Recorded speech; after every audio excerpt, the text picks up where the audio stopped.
when you call Israel a democracy, which I guess is right in the title of his book, and I, full disclosure, I haven't read the book, but I have listened to some of his thoughts on this stuff. I think you run up against a real problem, which is that the creation of the state of Israel, even though he tried to walk away from those comments, as Norm Finkelstein called out Benny Morris for writing in his book 1948, which is a great book, his words were, the Zionist project always knew it was going to involve transfer.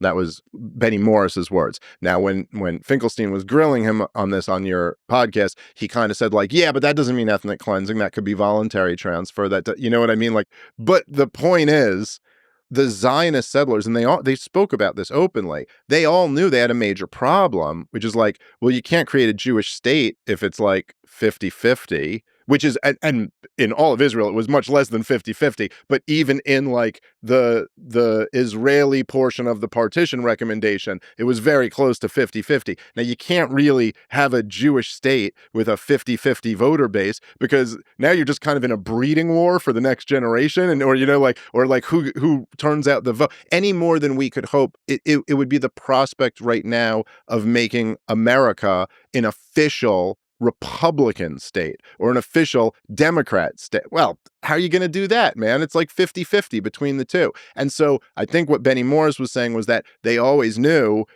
some of these Arabs are going to have to get moved out of here so that we could have more of something, which ultimately where they got to like an 80-20, which is pretty much what Israel's maintained the whole time.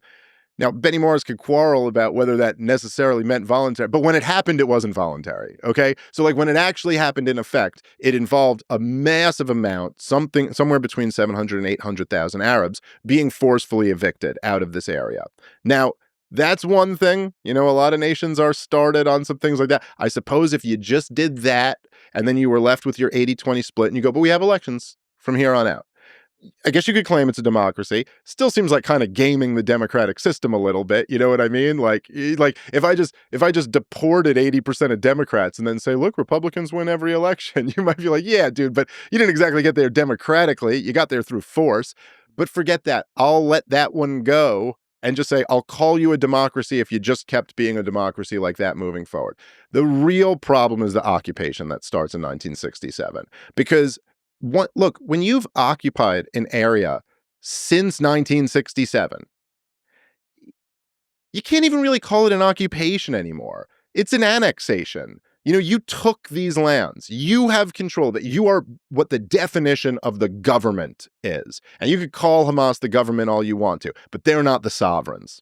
They're not the final decision makers. Israel's the final decision maker. Hamas does not meaningfully in any way decide the biggest questions about Gaza. I'm talking before this war, not even, pre-October 7th. And so the problem Israel has in order to call themselves a democracy is that there's somewhere between 5 and 6 million people, less now because they've killed a lot of them, but there's somewhere between 5 and 6 million people who live under Israeli control who do not have voting rights.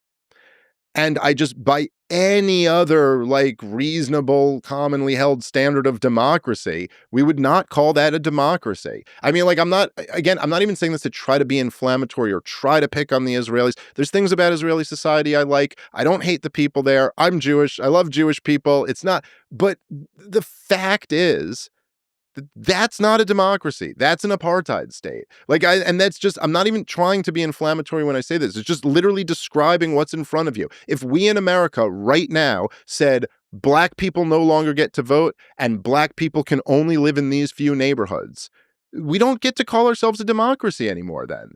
And I'm not even coming at this from a pro-democracy point of view. I'm just saying, if your defense of them is well, we're a democracy, which seems to be the case so much.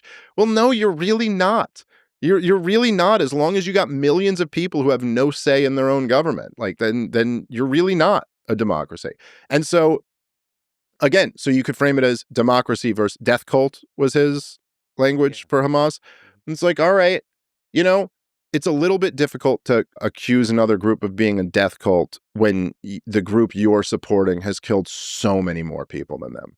Now, I'm not saying that's the only metric. Like, there's other things that are factors too. But the fact is that, like, you have, I mean, I don't know to look over the numbers for the whole history of the conflict, but the amount killed by the Israelis on the Palestinian side versus the amount killed by the Palestinians is 20-1 in Israel's, killing more people. Maybe more than that. I don't exactly, I'd have to look at the numbers. But Israel's killed far, far, far more Palestinians than Palestinians have ever killed Israelis. And so it rings a little hollow to me to just call them a death cult. Like, we're the democracy, even though none of, there's millions of people who can't vote over, who rules them. But they're the death cult.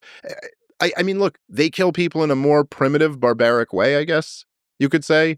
There's something a little bit cleaner about, like, when it's done by a government, and it's collateral damage, and it was done with sophisticated weaponry, okay.